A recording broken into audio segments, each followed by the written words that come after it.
Is the grid going down?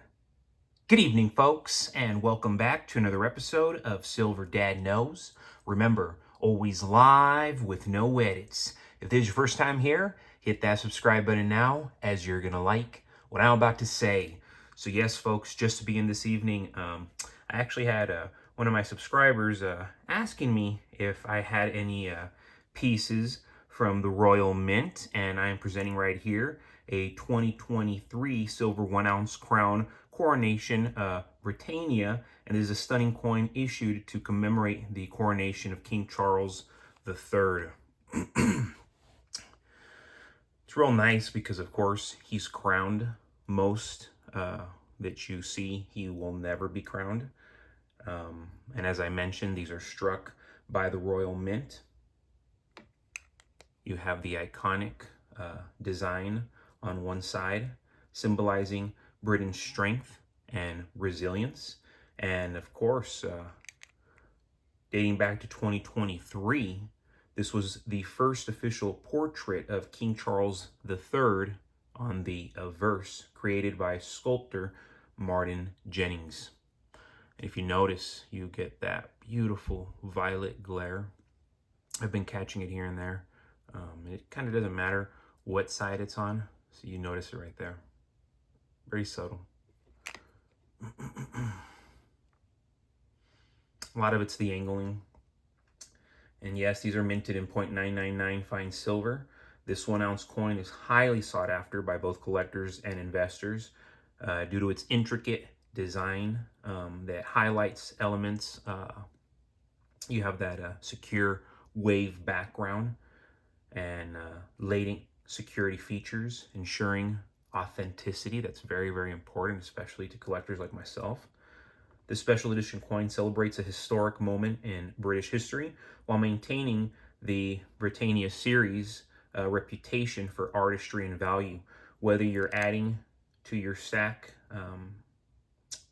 or as a collectible, the 2023 Coronation Edition blends tradition with investment appeal, making it a must-have for silver enthusiasts. These have gotten expensive, so you'll be lucky to find them for $42-$43 with free shipping. I was buying them when they were like $36-$37, and even then they were high, but I'm glad I did because to my understanding, there's only about 200,000 in existence. So compared to your traditional Britannia, these are very, very rare. And going back to the title of this episode, folks, in a world increasingly dependent on electricity and digital transactions, the collapse of the power grid would send society into chaos. Everybody's so reliant on it.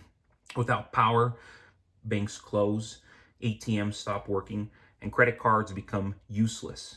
Supply chains grind to a halt, and stores quickly run out of food, water, and essential goods.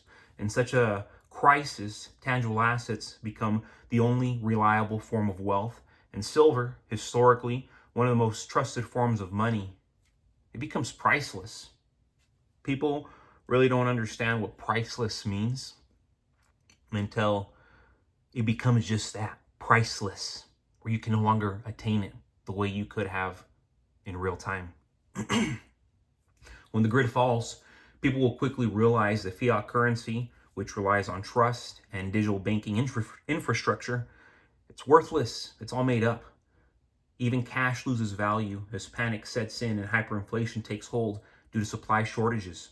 Governments, unable to manage the crisis, will print more money to maintain order, further devaluing their currencies. In contrast, silver has intrinsic value and is recognized worldwide as a store of wealth.